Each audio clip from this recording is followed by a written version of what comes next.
Welcome to the Highly Sensitive Podcast. I'm Lauren LaSalle, and I'm a licensed therapist, highly sensitive person, and HSP coach. This bi-weekly podcast covers information and tips relevant to HSPs, as well as interviews with HSPs and their loved ones. My hope for this podcast is to create a feeling of community, be a supportive place for HSPs, and normalize our experiences as highly sensitive people. Thank you so much for joining me, and let's begin. Welcome to the Highly Sensitive Podcast. I'm Lauren LaSalle, and today my guest is Greta Rudak. Greta is a multidisciplinary artist and mindful art and meditation guide. She empowers others through authentic self-expression and playfulness. She uses arts to uplift and spread a positive message in her local community and online. Greta is a wife, mother of one toddler, loves books, slow mindful life, and walks in nature. Greta talks about what mindful art is, the positive impact it's had on her life, and how mindful art can help people unlearn messages from childhood and feel like a kid again. This was such a different and fun topic to cover, so thank you, Greta, for talking to me about this, and I hope our conversation inspires people to try out mindful art, and hopefully they'll find that it has the same positive impact that it has had on Greta. As always, if you have any ideas for episode topics, if you have any questions for me to answer on the podcast, and I do have a question that I have yet to get to, so if you have sent in a question, I will get to it, I promise. It's just taking me a while. Or if you would like to write an email sharing your story for me to read on the podcast, you can email me at lauren@laurenlasallecoaching.com. And please rate and review the podcast to help other people find it and benefit from it. And I appreciate all of the ratings it's received so far. If you are able to just take a couple minutes to write just a couple sentences about what you like about the podcast and if it's helped you at all, how it's helped you, so other people who might be interested can read those reviews and say, all right, this sounds like a good podcast. I think I'll check it out. You can find out more about my coaching program, as well as resources and links to my social media by visiting my website at laurenlasallecoaching.com. And while you're there, make sure to download my free boundary setting workbook for highly sensitive people. All right, here is my conversation with Greta. So what was your experience like discovering that you are highly sensitive? Yeah, so for me, it was like life-changing event because when I read about it, it all makes sense. And I start not feeling weird, but actually felt like, yes, this is who I am. And that's perfectly okay. And yeah, it's good to be this way. So yeah, it was really life-changing for me because back then my self-esteem was quite low. But when I found out, it was kind of like lifting me up a bit, I think. Yeah. Mm-hmm. I think it's so many of us have that experience where, like you were saying, all of a sudden we don't really feel weird anymore because there's kind of a name to how we're feeling and what we're experiencing. Do you remember how you discovered it? Actually, I think I saw a post on Instagram. Someone posted about it, and it was a term that I haven't heard about anywhere else. So I read the post and I was like, wait a minute, that sounds like me. And I was like, let's investigate that. So then I went online and I found the book and I read the book like in 20 seconds, like it was so fast. I was like, oh my God. And then, yeah, from then I start, because some people will find about it and they will be like, oh, okay then. But for me, it was like, I need to know everything about it now. So I was reading everything about it and yeah, it gave me really loads of self-love, I think. Yeah, I think it was like, it changed my life, I have to say. Yeah. Yeah, I think it really does make such a difference just knowing that there are other people out there that experience the same or similar things. And yeah, it's great to be able to connect with so many other HSPs doing the podcast too, because you and I would have never connected otherwise, probably. I mean, we're connected on Instagram, but this is really cool getting to talk about all of this. So yeah, it was, then I jumped in on Facebook and there was a whole group of people and I was like, wow. And they were saying about like all the topics and I was like, that's me. I know how you feel. I know how you feel. like, oh, I feel so like loved and like, yeah. And I had people to go to and ask a question. And otherwise, like when I was in my house or with any other people, I couldn't ask those questions. So it was really uplifting. Yeah, Mm-hmm. really good. Yeah. So I'm excited to hear about your art. So can you talk a little bit about what mindful art is? So mindful art is like it's creating in the present moment. So you focusing all your attention to the present moment of the creation and not focusing on the final result. So you're not looking at the finishing painting that will look nice, but you're actually like drawing just to draw and feel it in the moment. And I found about it when I was really lost in my practice because I'm an artist like 12 years now. And when I was really lost, I stopped creating because I was really pushed into making things for people. And I couldn't do it anymore. So I was really burned out and I stopped creating for a year. And then I found out about creating art not for the final result, not how I was trained. And I was like, this is fantastic. And it's since then I'm doing this and I'm teaching others to do it as well. Oh, nice. So Mm. is it so you just start to draw and kind of make something without even knowing what it's going to be? Is that how, or do you have some sort of idea when you start? So basically, I have few techniques because when I found about it, I was really into it. So I got training in it, and I have few tools that I'm doing with my clients. And you can search online or you can shown by others. But basically, you can, for example, draw with two coloring pencils with your hand and just close your eyes and just draw without knowing what will be on the paper. So you're detaching yourself from the final result or how it will look like. So that's, yeah, but you have all different techniques how you can do it. Oh, There's that's like, so cool. That sounds really freeing, kind of, because you're just doing it and not thinking ahead and judging what you're doing. yeah. And at the same level, you are not judging yourself. Mm. And at the same time, you're giving yourself more self-love because no matter what is going to be on the paper, you are still going to be like, this is enough. I am enough. So that's why it was so changing for me from being trained digital illustrator to being able to just be crazy and paint and draw and not thinking what I'm going to do, if people going to like it, if I'm going to show it online, if I'm going to have any likes, if anyone will buy it. So for me, it was really good to do when I was really burned out as well. And Mm. then I got fascinated by it and I want to show it to others because 80% of adults have some kind of trauma around art because of school. Oh, And yeah.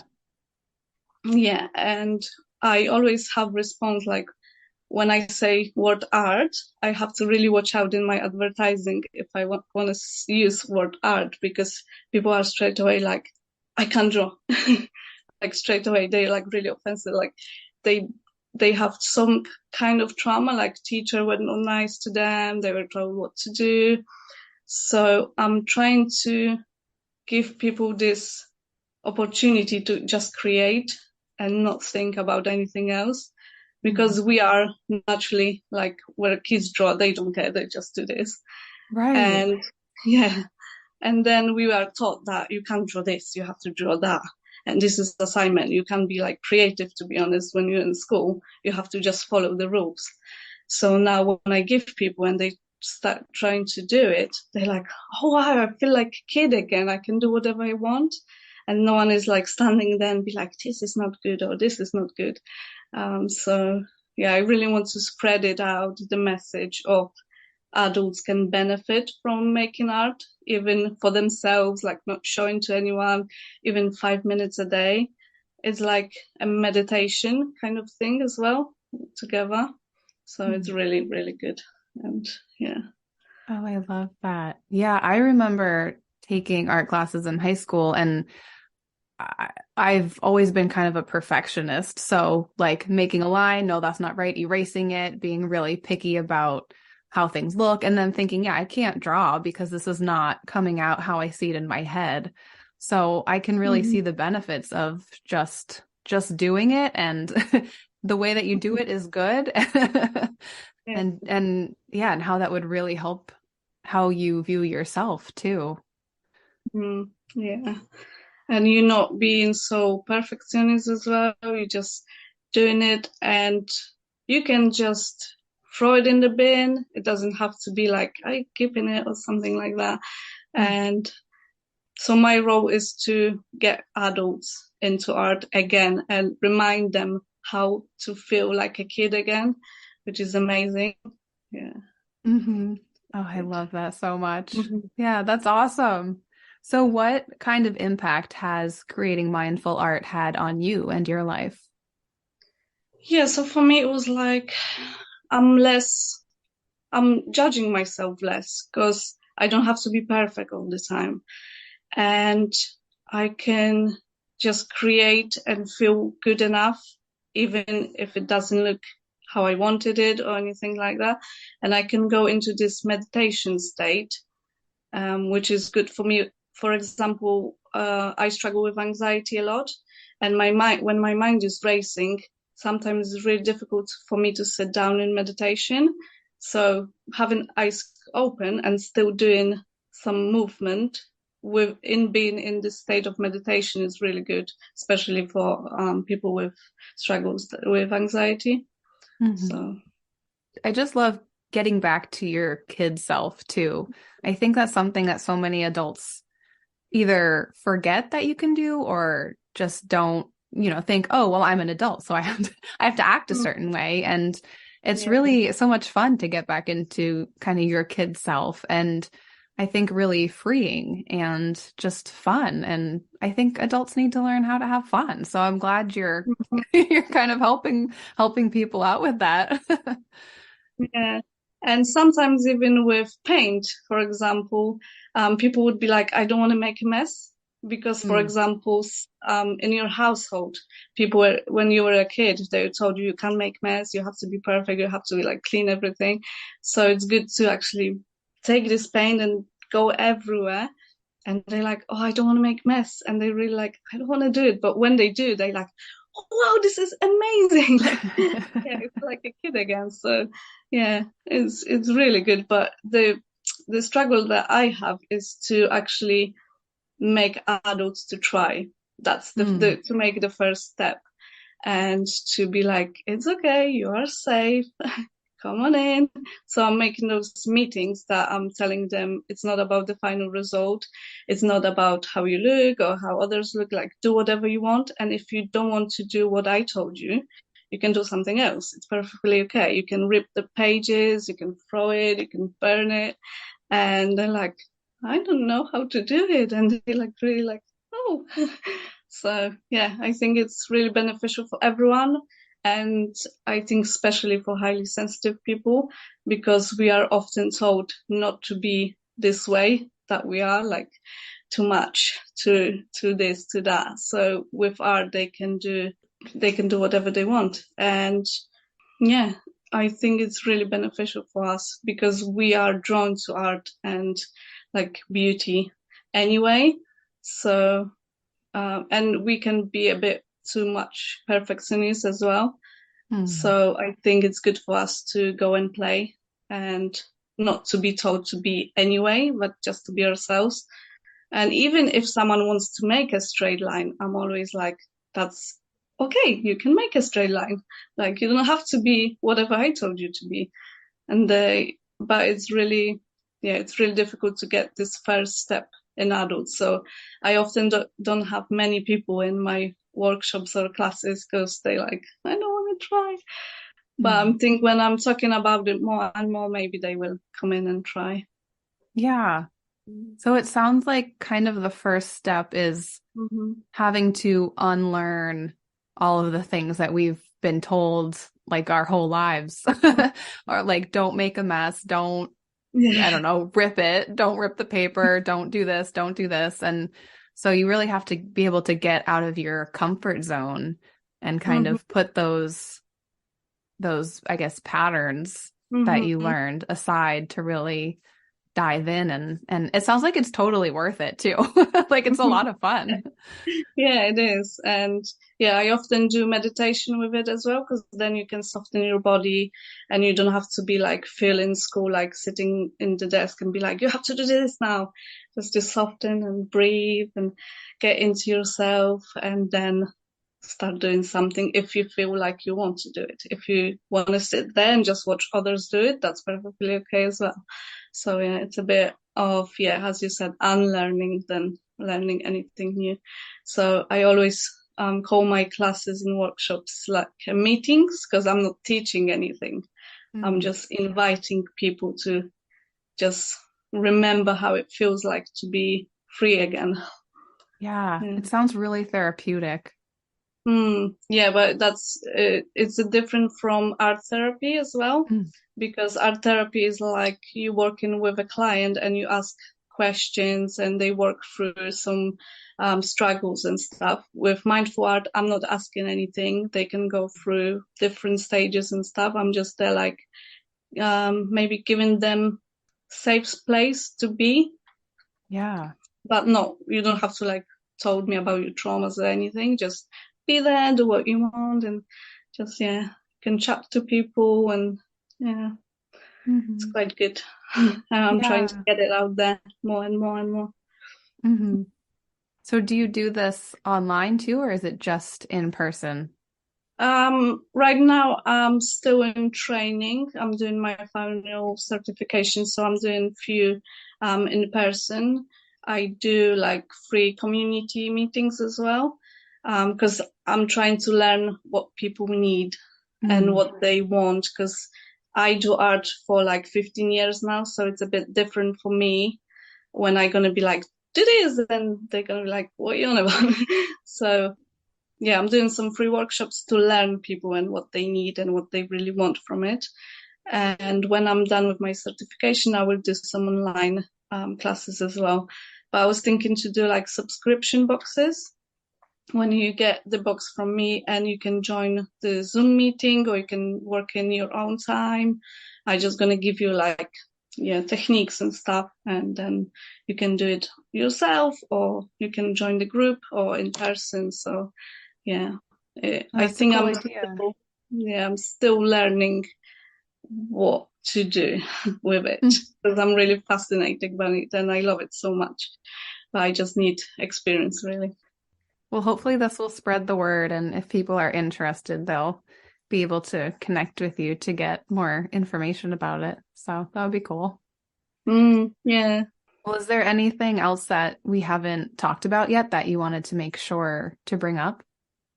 Yeah, I think I will create some courses and stuff online as well for highly sensitive people, because I think we are a bit different and need more in-depth, maybe like more journaling stuff and yeah, different things. So I think I will create something special for us as well.